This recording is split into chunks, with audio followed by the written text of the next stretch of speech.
What if you couldn't access your bank account tomorrow? Imagine waking up tomorrow morning, grabbing your phone, opening your banking app, and seeing nothing. No balance, no transactions, just an error message. You try again, same thing, you refresh, still nothing. At first you think it's just a glitch.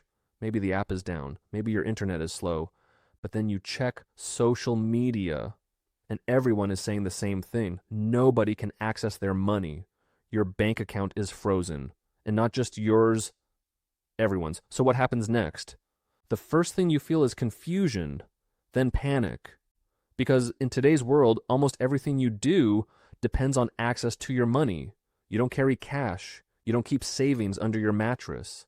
Everything is digital. Your rent, your groceries, your bills, your subscriptions, all tied to your bank account. And now it's gone. At least temporarily. You try to pay for something. Your card declines. You try another one. Declined. You open Venmo. Doesn't work.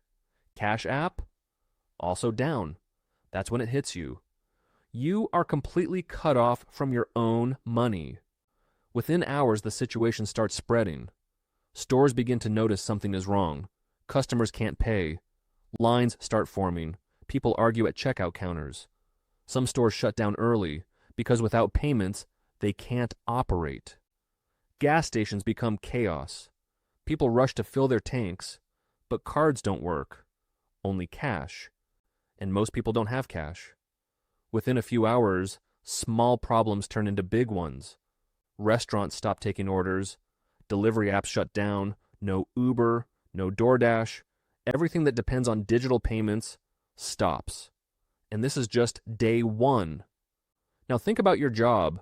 Your paycheck? Delayed because companies can't process payments. Employers can't access funds either. Payroll systems freeze.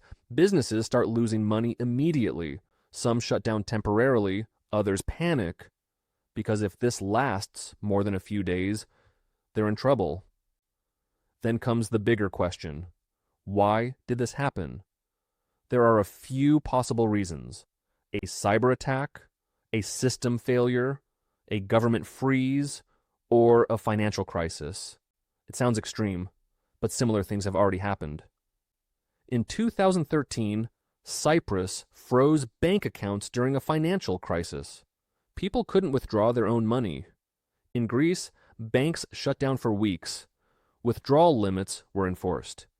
In Lebanon, people lost access to their savings almost completely. And in each case, the same pattern happened. Panic, protests, loss of trust. Because here's the thing. Money in your bank account doesn't actually sit there physically. It's part of a system, a digital system, and that system depends on trust.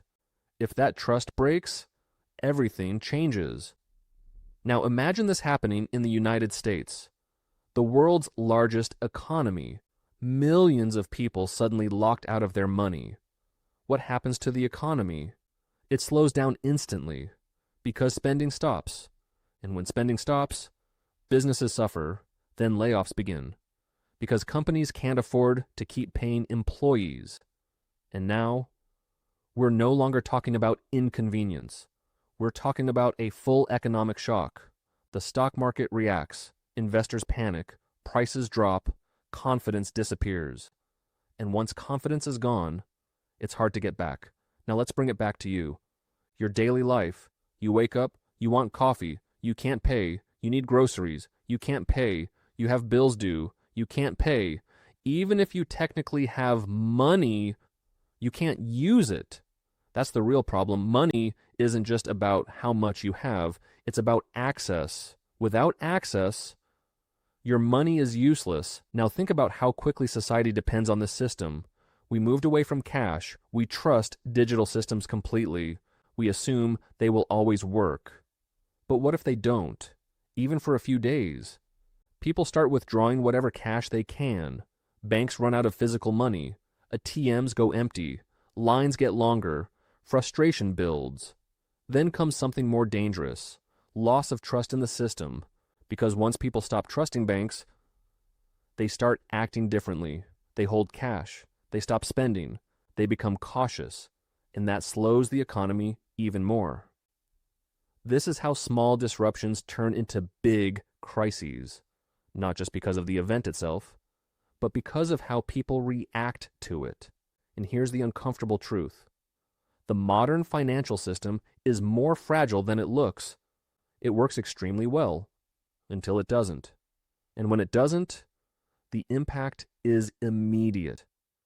Now, could something like this really happen? In theory, yes. But in practice, governments and banks have safeguards, multiple layers of security, backup systems, emergency protocols, because they know how serious this would be. But even with all those protections, no system is perfect. And we've seen that before, so what's the takeaway? It's not about being afraid.